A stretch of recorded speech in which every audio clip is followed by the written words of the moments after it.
We are live and in color. It's the Real Kipper and Bourne Show.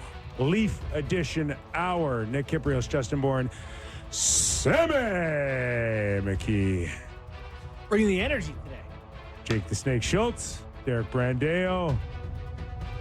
We're live on Sportsnet 360. Sportsnet 360. I said that already. Sportsnet 590 The Fan, Sportsnet 360. Toronto. Remind the people. Yeah.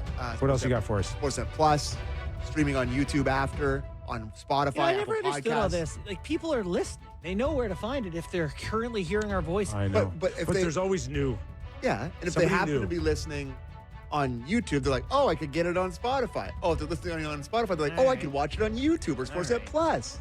The reason Give why more credit than that. The reason why I butchered the opening is because I'm just so excited that this is the last day of the week for us because we're playing hockey tomorrow. Hockey, yeah. I've never seen you guys on the ice before. You know, it's very- I've golfed a few times with you. Yeah, it's very funny because I'm going to go home tonight after my son's game, pull this equipment out of the shed, and the next I'll unzip it for the first time in the room with you guys. So let's see And what's our in store. loyal, A rat, I bet. trusted listeners are coming through for us.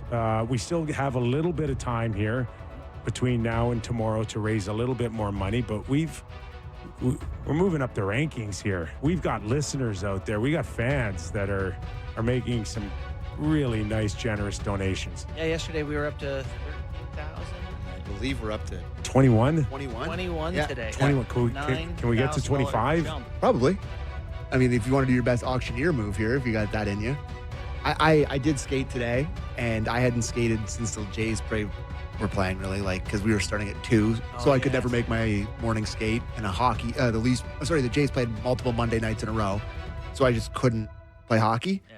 And boy, like, you haven't played hockey in a long time. Kipper, you haven't played hockey in a long I time. played this morning. Oh, you did? I did. And I almost had a gripper in the first 4 shifts, so I Just a straight jammer with a defib I on the ice. really am really happy I got that in before I played it more with you guys. How did it feel? Couple ribs? bucks. I'm okay, Yeah? but I'm sore. I'm a Yeah, little yeah. sore. Really? I'm not in pain and I'm not really restricted, but I can feel them. Yeah. And I don't know, I may feel them for a very long time. Get it in deep and I'll get after it. Yeah, I did. I got will. one early, though. The first 2 minutes of our Oh, you did? scrimmage, I got Yeah. one early, Okay. and it really settled me in. Was there a little talk about the tourney in that? Yeah. Because No, were you we're playing with gonna- Big E? Yeah, Big E's got his team together. Yeah. Johnny, I don't want to play against those guys. again. Johnny, do you remember long hair Johnny Yeah. last year? Yeah. Stud. Flying. Yeah, he's a really good hockey player. Absolutely flying out there. I'm just hoping Just our give him the first. trophy now. I hope our first game is just a tomato can, so that I can They're feel the literally puck a called little. the Dusters. I think. Yeah. Well, we're excited for it. In the meantime, this is our Leaf Hour edition of our program, and the Leafs are making it a little easier for us. Are they not, with their third consecutive win? You know, they saved all their struggles for the Jays' run behind the curtain, behind the veil. And now that it's been revealed, okay, here are the Leafs, they're winning games. I will say, watching that game, it was the first time this season that going into the third period as it started, I was like, they're going to win this game. Like, they just, And it was tied, yeah, it was tied. It was 2-2, and I was like, they're right? the better team. Utah's on a back-to-back. They look good. They'll win this game. And I haven't felt that this year yet, so that was cool. Yeah. I think, is it fair to say that you saw the vision last night of what Treliving probably thought this might look like up until this point in terms of Yeah. all forward lines kind of contributing and a little bit of depth here and there? I don't know. It looked like that's kind of what they pictured. Oh, they had a Maybe third not- line that Maybe not on the back end. got points, right? Michelli scores. He gets an assist. I thought Joshua was really good. The one thing that, again, stands out more than anything is, and maybe it's because Craig Berube's system is as simple as it is, or we're making it out to be as a north-south, but like, if you don't work hard at it, you look really bad. I like that assessment. If you're going to play a simple style that's walls, deep, forecheck, and you don't work, it doesn't work. And if you want to play this east or this east-west regroup and the complexities of that sort of style, then there's a chance that you could mess up and you can't really see whether you're working hard or not. Yeah. But with Berube's, it is. It's that simple for me, and they are working harder for me. Yeah. You know, That's you the might have bottom line. made a really compelling point here. You know, I remember we had Laviolette on one time, and I asked him, do you bring your system to a team when you become the coach, or do you look at the roster and then build a system? And he was like, oh, you kind of have to tailor it to the team. You may have made a great point here that this system for these players is maybe not congruent, right? Because we don't think of them as the everyday, consistent, bring it, hardworking roster. But Hard hats. That's what he's asking of them, is to be the hard hats, consistent guys. And Tavares, Matthews now, Nylander, you know, especially in Willie too. Willie's off to a great start, as we can see, as the points continue to accumulate. And Second fastest Leaf in team history to get the 20-point mark. So, following Doug Gilmour in 10 games, he did it in 11. And I think with Willie, especially with Marner gone, I think he understands now that between him and Austin especially, John, maybe Sammy made the point that, you know, when your salary drops from 11 to 4, it alleviates some of the pressure. So he'll trail those guys. But there's a tremendous amount of pressure on Austin and Willie now to carry the freight. And Willie looks to me like he's understanding I'm going to be watched a lot more now.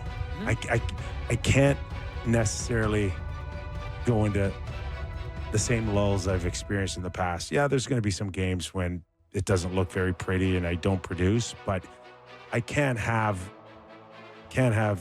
as many as I've had in the past. I believe that to be true, that they need him to be more consistent and whatever, but I'm going to pump the brakes before saying he's done it or going to do it. I hope he does. That's what I've seen, though. Yeah, that's what I've seen so far. Yeah. Is that I think he understands that this time can be rough on people. Yeah. And if they're smart, Matthews and Nylander, they'll understand that we just watched a guy leave because, you know, at times it wasn't very comfortable for him. I don't want that to happen to me. I also think that, like, unequivocally, we know whose team it is now. And I think for years, didn't it feel like those four guys kind of fought for the mantle? Like, whose team it is, who's the most important, who gets paid the most? It was always Austin's. He was the face. He was I agree. He was the guy that they put first and foremost. And but with Willie and Mitch, there were years where it was like, who's the guy? The early stages in particular, where it was like, should this guy get more money or that guy or opportunity or wherever? I think now it's like, okay, it's Austin and Willie. Yeah. It's Austin, Willie. Everyone else, we hope you play well, but it's not like a contentious. It just is what it is. I mean, the point production's there, but I do think that Willie has looked pretty brilliant through the first 11 games that he's played this year. And it looks like a pro. I think that there's been a lot of people that have had a lot of Willie conversations in the city for his whole career. And even like the biggest defenders of Willie, I think would have to be surprised that it's turned into being this good. Wouldn't you think? Like, yeah. The top 5 in the league right now is Celebrini, McDavid, McKinnon, Scheifele, Nylander. Yeah, he's leading the league in even strength points. It's just, to me, I am surprised that it's gotten to this point with how good he is. Mm-hmm. Like, I always thought he was a good player, but for him to get where he is now, I think it's, I mean, he's one of the best players, you know, in the league at this point. He really is. Yeah. He's an elite player. Inside the top 20, probably. Yeah, and I think there is a level of understanding where he is right now, and the eyeballs on him, and I think he's responded well so far. So, looking at the rest of the squad last night, do you want to get the overview, and then you and I can start picking it apart? Yeah, you bet. All right, clip 1, please. Oh, the clips are going to be there in one moment. Using this little pause we have here, Michelli. Station identification. We have the clip. Let's okay. Good solid effort all around. I thought we played a smart game, you know. It's a good team over there. They got a lot of good offense and fast players. I thought we did a good job keeping them at bay for the most part. Penalty kill was good, and I thought everybody contributed tonight in their own way. The puck and OZ time For once, the Leafs well ahead. The ozone possession time, Leafs well ahead. High danger scoring chances at 5-on-5 are 14-6 in the Leafs' favor. Yeah. It's weird that still first period they give up the first goal and 7 they last 8. 7 straight games. And that to me is a little bit of a concern, but more is that they mustered, I think, 3 shots on goal in the first 17 minutes. It's just, it seems strange to me that everything that they've been through already, and a team's playing the night before, that you can't come out and just fire it up. It is funny, Kip, the shots per game, and this isn't a Leafs thing, the shots per game in the NHL are the lowest since 2003. Like, shots went way up, and now the league average is 28 shots per game. It's not good enough. A couple of years ago, it was 31. No. Well, isn't that Valley's thing, though? The guys aren't shooting anymore. They're till not- They get a Yeah, scoring. but They're like, more selective. this isn't like we've seen a lot of boring, bad hockey out of the Leafs this year already, right? But it's not just a Leaf thing. I'm looking around the league too, and I see that. Yeah. I don't see a ton of excitement around the net, and I don't know. Why is that? Why are the game's been opened up? They took everything. Leafs are dead middle of the pack. That with Florida, slowed 16, games 17. down Mid-HL right now. over That's where they are. over the course of the last 20 years. They've given you every rule to open up and score more goals, and now you're telling me shots on goal are down. Shots and goal are down. Top team in the league is Colorado. They get 34, and second is Columbus at 32.8, and the bottom team, Seattle's getting 24 shots. I mean, for their Leafs first period last night, not much. You're right, though. With Utah on a back-to-back and Leafs kind of rolling, it's like, can we just put the pedal down? They ended up 5. They ended up with 5 in the period, but 2 of them came in the last minute and a half. But did you watch that period being like, boy, the Leafs are like, I felt Right, like the they play. had the puck and they were cycling the puck and they were in on the forecheck and it felt much. I mean, it just looked better than it's looked. It did, yeah. Which I mean, but you would still like them to. Yes, I know, still test would the like goalie a them bit to more, but- to look more convincing. I think on being a threat early, just to set a bit of a tone and a pace. Well, this is the 3rd coach that this era of hockey's been on, and they've always had a trouble starting. So, Yeah. I mean, Babs' only thing he said for 2 years was start on time. Started good So- tonight. Michelli gets the healthy scratch the other night, gets Yeah. back in, and Ruby feels pretty good, I think, with his goal and assist. Yeah, Luke asked him, who we're going to have on later, but he asked him about healthy scratching and how effective it can be, and I thought he gave a pretty interesting answer. How about the clip 3 about scratching Michelli? The value of healthy scratching, can it go sideways, or is it usually a positive? I'd always say it's more positive than anything for the most part. I think, there's players that are scratched because of decisions that are made by the coach, bodies, different lineups, things like that. Sometimes, like, in Michelli's case, I thought he could give us more, and he did tonight from a scratch. So just depends on the situation. He really said nothing there, other than if you're not good enough, I'm not putting you in. And you responded well because I'm pushing you. Michelli has 5 points in his last 5 games, and his ice times are like 11:47, 12, 12, 12.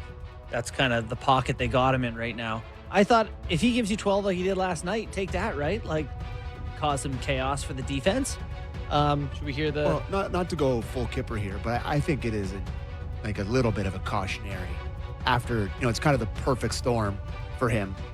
Former team, coming off of a scratch against a team that's on a second half of a back-to-back. That's not exactly Great the most chance to look physical. good, yeah. Like, it was the perfect storm for him to come in and look good. Like, it's a nice stepping stone, hopefully that he can build on it. But like, I'm not convinced.